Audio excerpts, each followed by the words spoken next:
Nilanjan Banik's book does a good job. The book, The Indian Economy, a Macroeconomic Perspective, tells us in India, regional growth process has been uniform. All I can say is I'm proud that the first book from Mahindra Equal Central is on economics, and glad that all of you here are here to witness, and hopefully the people coming out, the students coming out of Mahindra Equal Central would be a lot more ambidextrous than I am. They would be able to lead not only India but many economies around the world. So thank you guys, and thank you Professor Banik for giving us a chance. Good. 1, 2, 3.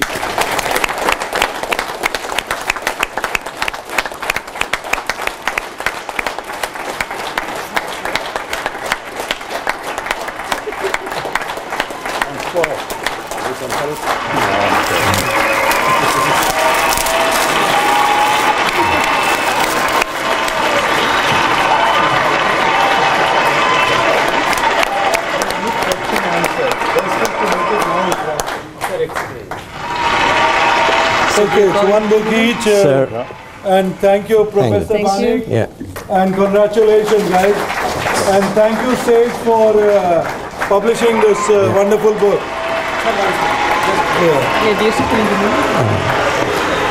Please come in this. Professor Nilanjan, you are now requested to take center stage and indulge in your pet passion, that is economics, from a macro perspective, of course. Right. Thank you, Praveen. Thanks much, Rahul, for making this happen. Special thanks to Professor Didier, Mr. Gundani. Thank you, sir, for making it to this event. Our guests from Finland, my colleagues from Mahindra Equal Central and from Tech Mahindra. Indeed, it's a special moment for me. Project I've been working for the last 3 years, and I now get a chance to speak in front of this August gathering. Now, the first thing which comes to your mind is, why is this book? Because that is the first thing which kind of motivated me to write this one. Now, to understand that, you'll have to go a few years back. I just came back from the US and joined Anna University. At that point of time, I took up some visiting position over at various IIMs, namely Indore, Bangalore, Rohtak, and Ranchi. And I was asked to teach this course in macroeconomics. Now, the students over at IIMs are quite smart.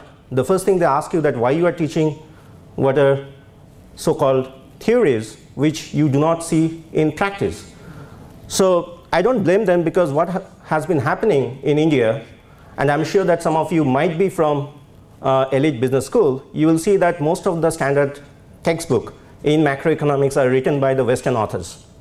The two common textbooks which are being used are one by Mankiw. In fact, I was looking at our curriculum at Equal Central, Mahindra Equal Central. I also find this textbook being over there. And the other is by Dornbusch Fischer. These are the two standard economic textbooks which are being used across all the elite business schools in India. Now, these are extremely knowledgeable people who does a very good job in terms of explaining various macroeconomic theories. But the problem is, some of the macroeconomic theories which they wrote in the context of developed countries like US, or for that matter in Europe, does not apply for India. If you know that World Bank come out with what is called the Doing Business Report, and there out of 189 countries, the latest data show India has got a rank of 142. Now, what not too many people realize, government has now started taking into account this kind of thing, because the whole idea of this Make in India project is to make sure that India is a better place to do business. Now, also what not too many people know, that this ranking is done only looking at the way of doing business out of all the cities in only 2 cities, which is Bombay and Delhi. So if somehow government can improve the business perspective of doing business in Bombay and Delhi, that will take us much up in the ladder, which in a way will also facilitate much more foreign investment to come and invest in India. Please understand that in the context of Indian economy, the marginal return to capital is much higher, because we need infrastructure, and at the same time, you have all these pension funds sitting in the US and elsewhere who are willing to invest, provided you give them guarantee that this money which is being invested, they are going to get return from it. So basically what I'm trying to say that this kind of things are not written in any macroeconomic textbook, and because of which I wanted to write something so that people at large can know where to get the data, and once they get the data, how to analyze those data. And once you start joining all these dots, you get this whole beautiful idea of how macroeconomy works for any developing countries like India.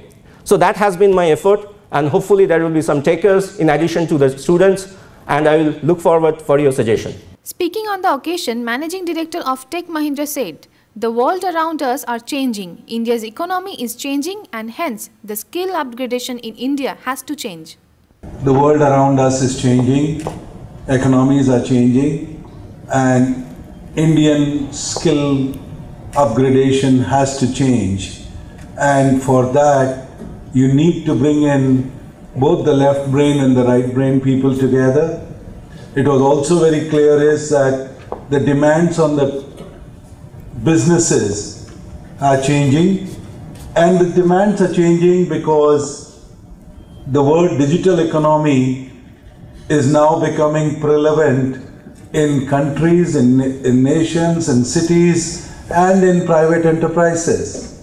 Professor Nilanjan Banik, the Dean Academic Mahindra Ecole Central, said, "India is a growing market and France would love to be a part of this growth and make sure that this growth sustains." We aim in this new college at training the leaders, the entrepreneurs, the innovators for the Indian economy to make it grow faster, to make it more wealthy, to the benefit of the entire Indian society. As you all see in front of you, you have an eminent panel of distinguished guests here. CFOs, CIOs, CEOs, economists, academicians. From the proceedings so far, if you would have some questions to ask this eminent panel, you're most welcome to do so. And I always have this, thought, because CP also mentioned it's economics is science and arts. Now, when you talk about economics and Indian economy or any, you measure it by GDP. Okay.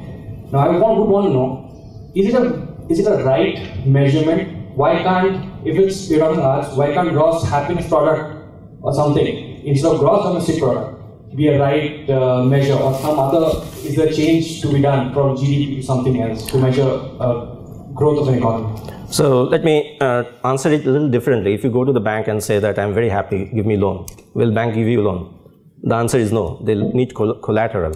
And in fact, we do have happiness index, but in terms of doing business, what matter more is GDP, and more than GDP, what matter more is the distribution of income. Now, one of the bug in the Indian growth story has to do with the fact that the distribution of income between have and have-nots are growing, So the whole idea is, can government do, or for that matter, corporates like Tech Mahindra do enough in the form of corporate social responsibility or stuff like that to somehow bridge this gap between the rich and the poor, So to answer your question again, if you're talking about business, you need to show the mullah, or you need to show some real stuff. Just emotional factor might not help, But if you are taking care of the distribution of income so that there are not too much have-not group in the society, I think people will be more peaceful.